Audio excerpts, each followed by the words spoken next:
So this book is great. Here it is again. Oh, look at that. I never get tired of looking at that book. The Book. Any other ideas for titles other than The Book? I was going to do the movie, but that wouldn't make any sense. No. So, yeah. Right.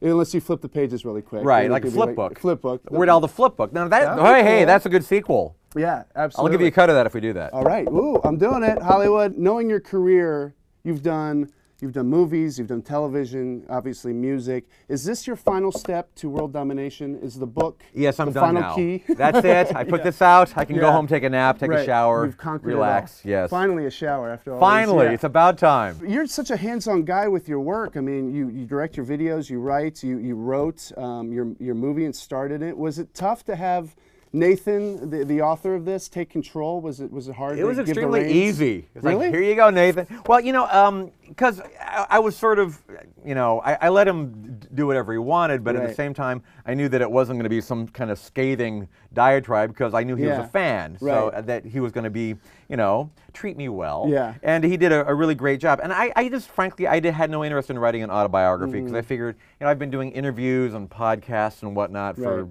30 years, and I was just kind of tired of hearing the sound of my own voice. Yeah. And I figured that fans would like a fresh perspective on my life story, and Nathan did a fantastic job. That's true. He did, and it is good to hear your story from a fan's perspective because he obviously loved you very much. He's dead now. He is? So, oh, no. Thank God. Good. No, but it was past tense, so it got me scared for a And second. Weird Al, He loved him so much. Yeah. He loved Al.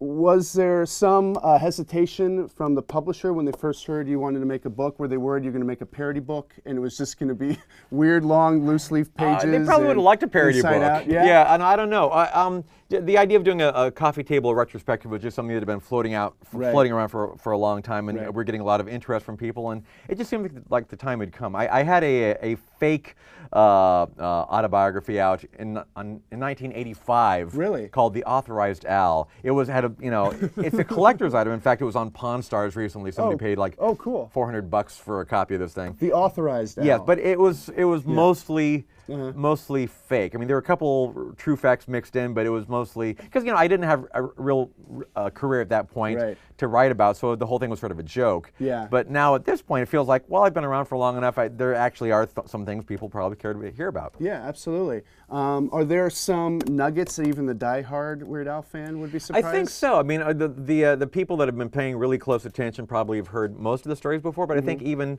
those people will find a few things that will surprise them. Absolutely. Did you write that Authorized Weird Al book? I co-wrote that with a gentleman named Tino Insana, who's from Second City. Great. Well, there's a lot of like original Weird Al stuff in here that you wrote for it, and tweets and quotes and stuff that's really fun. So it's not just Nathan running his mouth about you.